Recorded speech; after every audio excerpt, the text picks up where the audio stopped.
Hi, saya Pandu Ramadan, mahasiswa ULBI Bandung. Currently, I'm pursuing my Master's in Logistic Management at ULBI Bandung. Di video kali ini, saya pengen share another something practical apa yang saya pelajarin di ULBI Bandung, yaitu cara menggunakan POM software untuk menyelesaikan masalah dalam decision making pada pengendalian persediaan. So, let's go. Ya, ini study case-nya. Di sini kita punya data penjualan dari Mei 2024 sampai dengan April 2025. Tujuannya simple, kita di sini hanya untuk memforecasting berapa sih kira-kira penjualan 12 bulan ke depan agar kita bisa planning stok dengan tepat. Nah, di sini kita sudah merunning nih dari hasil POM tadi, dari data penjualan 12 bulan terakhir. Di sini kita sudah merunning menggunakan 4 metode forecasting. Ada naive method, moving average, exponential smoothing, dan juga trend analysis. Dan kita compare errornya, dan ternyata di MSE-nya trend analysis di sini mendapatkan hasil MSE yang paling rendah. So that's model we choose. Kita memilih metode tersebut karena errornya paling kecil sehingga kemungkinan peramalannya itu paling mungkin terjadi. So untuk 12 bulan ke depan jadinya kita menggunakan hasil dari metode trend analysis yang sudah kita running di POM software. So ya, kita udah punya hasil forecasting peramalan 12 bulan ke depan penjualannya seperti apa. Dan sekarang kita punya study case kedua, yaitu harus menghitung EOQ-nya atau Economic Order Quantity dengan data-data seperti ini.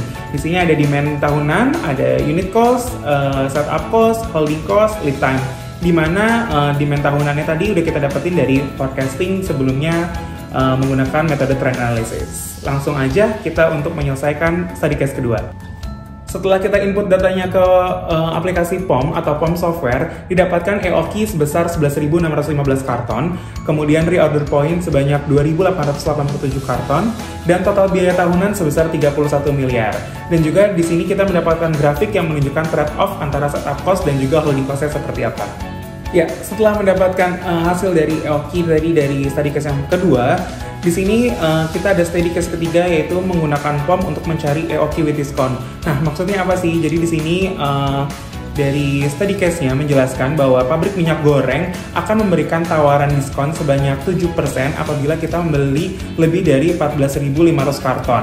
Dan memberikan diskon 12% kalau kita membeli lebih dari 29.000 karton. Nah, dari situ kita juga masih bisa menggunakan aplikasi POM untuk bandingin mana yang paling murah total cost-nya. Nah, untuk harga diskonnya sendiri sudah kita rangkum untuk pembelian 1 sampai dengan 14.000 sebesar sekian, untuk pembelian 14.500 sampai dengan 28.000 mendapatkan diskon menjadi 195.000, dan pembelian 29.000 ke atas mendapatkan diskon dari 184.000. Setelah kita input menggunakan POM software, didapatkan optimal order dan juga annual cost-nya sebesar sekian. Nah, itu dia. Menggunakan POM software itu sangat membantu untuk perusahaan ataupun untuk mahasiswa dalam menghitung masalah-masalah logistik, membuat prediksi permintaan yang akurat, menentukan jumlah pemesanan yang paling efisien atau EOQ, kemudian mengoptimalkan biaya total pengadaan termasuk ketika ada diskon seperti apa. Tools ini sangat cocok buat mahasiswa logistik yang ingin belajar dan ingin praktek secara langsung dari kehidupan nyata atau kehidupan sehari-harinya. Dan semua tadi itu aku pelajarin di ULBI di semester 2 di mata kuliah pengendalian persediaan. Dan di sini di kampus ULBI itu nggak cuma ngajarin teori-teori aja, tapi juga ngajarin langsung pakai tools di industri seperti apa. Dan buat teman-teman semua yang ingin S2 logistik yang aplikatif dan juga relevan di dunia kerja, ULBI is the way to go. So, thank you for watching. See you at ULBI.